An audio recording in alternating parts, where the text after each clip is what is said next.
नमस्कार जय जगन्नाथ आउ सब केमिति अछंती भलरे अछंती तो सेम भलरे रुहंतु जी आमे कथा बा न्याय अन्याय आउ राजनीति उपरे भिडियोटी को न काटिकी टिके मन देकी सुनंतु।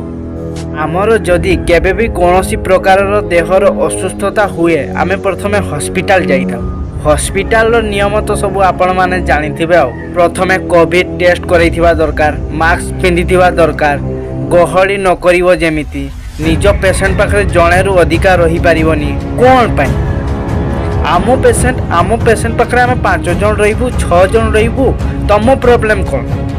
आम पेसेंट जदि किछि भी हेई जाय तमे माने बुझुछ कि बुझुनो तो एते कथा कोन पाई कहियो। एबे कथा बा टिके राजनीति उपरे।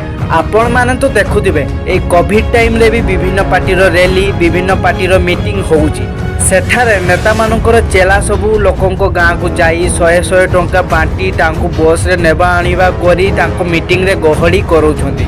मते खाली गोटे कथा कहतु आपनको रैली रे आपनको मीटिंग रे होउथबा गहड़ी रे केतेटा लोकंकर आपण कोविड चेक करिके पुरौछंती आ केतेटा लोकंकु आपण मास्क पिंधि के आपनको मीटिंग रे बसई पारुछंती। आपण माने नियम तयारी करछंती किंतु आपनको बेले आपण माने नियम को भांगी दउछंती। ए होउची राजनीति।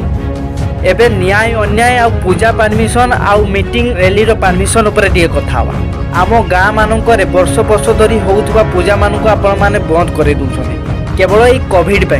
हेले एई कोविड टाइम रे नेता मानकु रैली करिवार परमिशन मिलुची, नेता मानकु मीटिंग करिवार परमिशन मिलुची। हेले आम गाँ रे वर्ष वर्ष धरी हेई आसुथबा पूजा को कोन पई परमिशन मिलु नै?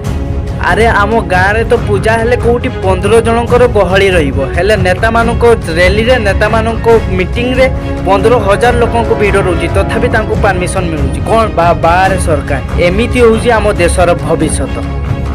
वीडियो टी रे किछि खराब कहितले दया करी क्षमा कर देबे। वीडियो टी भल लागितले गोटे लाइक कर देबे, कमेंट कर देबे एवं वीडियो टी को शेयर कर दियंतु।